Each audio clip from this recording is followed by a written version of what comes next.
specifically the passé composé, which is used to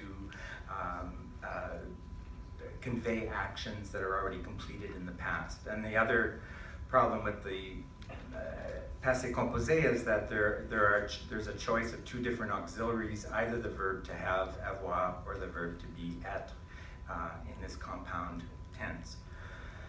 So they have a dual language focus, and I want to just show you what this group of teachers decided to do was not to start with a written text, but to start with a video. So they created a video, and I'm just going to show you the beginning of it because I want to show you the power of teacher collaboration, what teachers can do creatively when they work together. But also, even if you just know a little bit of French, try to listen. Obviously, this text is full of past tense verb forms, and it's being drawn at the same time. So it's a beautiful example of trying to make the input very comprehensible so that as students are listening to this text, they're also watching exactly what's happening. I'll just play a minute of this. Jacques Cartier. Au 16e siècle, les pays d'Europe se sont lancés dans une course pour conquérir le Nouveau Monde. L'Espagne et le Portugal ont été les premiers pays à découvrir l'or du Nouveau Monde et ils sont devenus très riches. Alors, d'autres pays d'Europe, comme la France et l'Angleterre, ont voulu leur faire compétition. Le roi de France, François Ier, voulait de l'or, mais aussi de la soie et des épices qu'il pouvait trouver en Asie. Il y avait une route pour aller en Asie par la terre, mais elle était bloquée par les guerres. Il y avait une route pour aller en Asie par la mer au sud, mais elle était contrôlée par le Portugal. La France, l'Espagne et l'Angleterre étaient sûrs qu'en naviguant vers l'ouest, ils pourraient se rendre en Asie. C'est à Jacques Cartier que le roi François Ier a demandé de chercher un chemin vers la Chine en passant par le... So I really want to stress there that the emphasis is very much on the content, and I'm going through this quite quickly, but there's lots of discussion about these different voyages and what took place. So it's only after that in all of these various discussions that the text is actually then projected on the whiteboard, and then they move into this awareness phase where they try to identify the different verbs that were used in the text, and also try to classify verbs that take one auxiliary or the other auxiliary, okay? And this isn't the first time these students have seen this, but it's the first time that they've seen it really contextualized in a history class. And then for the guided practice, all the students are given a different image. No, sorry, there are 5 different images related to the different expeditions. The student has to write a sentence about that particular image, but then has to find the other students with that same image, and together they come up with a synthesis describing, putting together their sentences to describe this historical event. They present it to the class, and it's at that moment that the teacher has an opportunity to give them corrective feedback. And then to move out of the more guided practice, the autonomous practice had to do with the creation of a timeline, which is really good for using past tense in history. And again, I want you to think back to the fact that we have so much data of history lessons being taught in English, in the present tense, which isn't bad language. It's probably very effective, but it's not a good way to convey form-function relationships in the history lesson concerning verb tenses. So that's what the students' timelines look like. They're presented, more feedback is given, they're posted in the class. That's one that I put together just to show you how it requires the use of these different verbs with different auxiliaries. And then the particular teacher that, one of the teachers that did this was interviewed in English, and I really like some of the things she says about this. I like the idea of using history text when teaching French grammar rules. Repetition of information in several ways allows students to take in the information while focusing on the key targets taught in French. There's some repetition here because Jacques Cartier made 3 different voyages that they're studying, right? So, and then she said after having done the process taught during the workshop, I see it as an effective teaching approach. The students effectively applied the passé compris while explaining Jacques Cartier's life. So there's this dual focus on language and content. One of my MA students did his thesis actually on the first year of this project and did quite an analysis of the emotions that teachers went through. It was supposed to be kind of a phenomenological study of their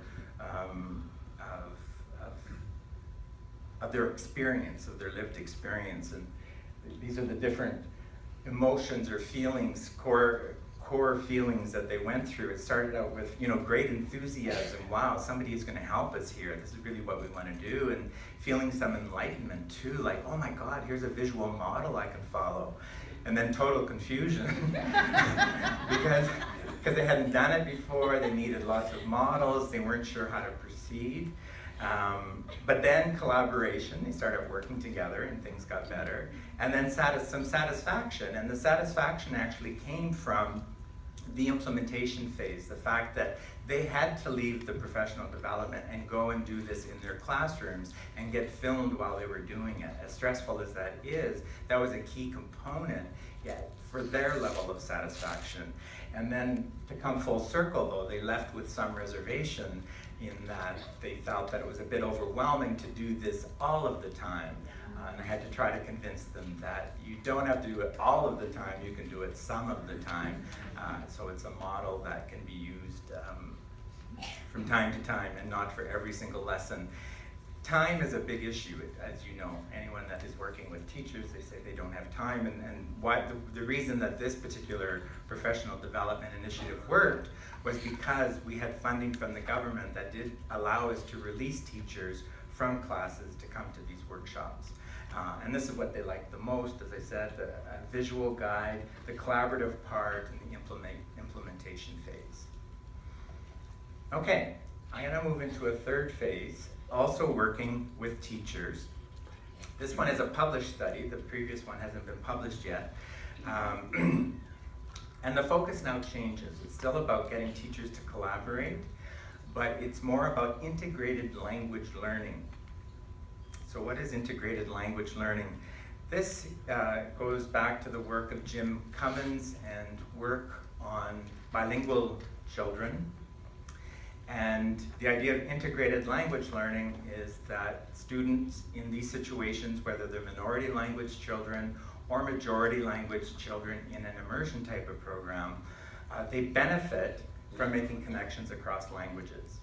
And Jim Cummins has been quite strong in this field. He's the one that talks about the two solitudes approach and really criticizes immersion programs that try to keep the languages separate so that you have, French over here and English over here. He's been very critical of that because making connections is really good for biliteracy development, and that's what's key in these programs. So he talks a lot about two-way crosslingual transfer, and this is his well-known model of the common underlying proficiency, that there are concepts and there are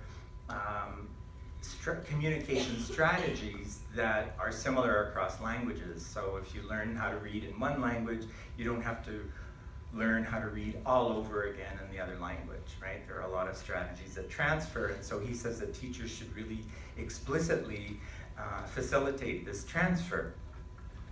Now, in the context that I'm working in the Canadian context, this becomes very tricky. There's a huge literature now on translanguaging that some of you may be very familiar with. And it becomes very tricky when the student's home language is English. Because if you give equal weighting to both languages, and one of those home languages is English, then English will always win out. It'll be used at the expense of French. So the questions we asked is, how can teachers draw on their students' biliteracy development? How can we encourage students to draw on their knowledge of both languages while keeping separate spaces for those languages? Okay? And the reason we ask this question is because, as I said, one language, the more powerful language, will usually win out, so that English, whether it's in the States or in Canada, will be more prominent than the minority language. So what we came up with was this idea of teacher collaboration, so that teachers of the same students, but who teach in different languages, are collaborating to develop biliteracy tasks that start in one class and continue in another class, okay?